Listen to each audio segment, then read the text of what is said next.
আসসালামু আলাইকুম প্রিয় দর্শক, জানিয়ে দেব আজকের সর্বশেষ খবর। আপনাদের সাথে আছি আমি তামজিদ হোসাইন। বাংলাদেশ সচিবালয়ের ৭ নম্বর ভবনে অগ্নিকাণ্ডের ঘটনায় ৭ সদস্যের তদন্ত কমিটি গঠন করেছে সরকার। বৃহস্পতিবার মন্ত্রিপরিষদ বিভাগ থেকে এ সংক্রান্ত অফিস আদেশ জারি করা হয়েছে।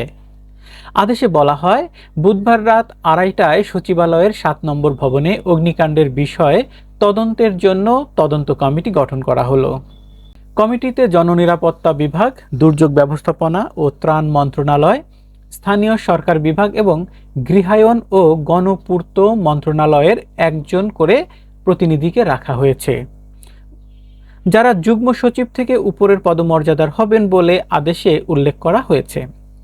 এছাড়াও ঢাকা মেট্রোপলিটন পুলিশ এবং ফায়ার সার্ভিস ও সিভিল ডিফেন্স অধিদপ্তরের একজন করে প্রতিনিধিও থাকবেন। কমিটির সদস্য সচিব হবেন গৃহায়ন ও গণপূর্ত মন্ত্রণালয়ের প্রতিনিধি। তবে কমিটি প্রয়োজনে এক বা একাধিক সদস্য কো-অপ্ট করতে পারবে বলেও আদেশে বলা হয়েছে।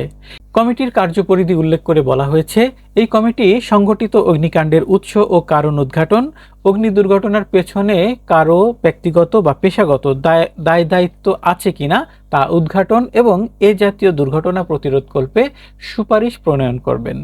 কমিটি আগামী ৭ কার্যদিবসের মধ্যে প্রতিবেদন প্রদান করবে বলে অফিস আদেশে জানানো হয়েছে। বাংলাদেশ সচিবালয়ের ৭ নম্বর ভবনে অগ্নিকাণ্ডের ঘটনায় ৭ সদস্যের তদন্ত কমিটি গঠন করেছে সরকার। বৃহস্পতিবার মন্ত্রিপরিষদ বিভাগ থেকে এ সংক্রান্ত অফিস আদেশ জারি করা হয়েছে। আদেশে বলা হয়, বুধবার রাত ২:৩০টায় সচিবালয়ের ৭ নম্বর ভবনে অগ্নিকাণ্ডের বিষয়ে তদন্তের জন্য তদন্ত কমিটি গঠন করা হলো। কমিটিতে জননিরাপত্তা বিভাগ, দুর্যোগ ব্যবস্থাপনা ও ত্রাণ মন্ত্রণালয়, স্থানীয় সরকার বিভাগ এবং গৃহায়ন ও গণপূর্ত মন্ত্রণালয়ের একজন করে প্রতিনিধিকে রাখা হয়েছে, যারা যুগ্ম সচিব থেকে উপরের পদমর্যাদার হবেন বলে আদেশে উল্লেখ করা হয়েছে।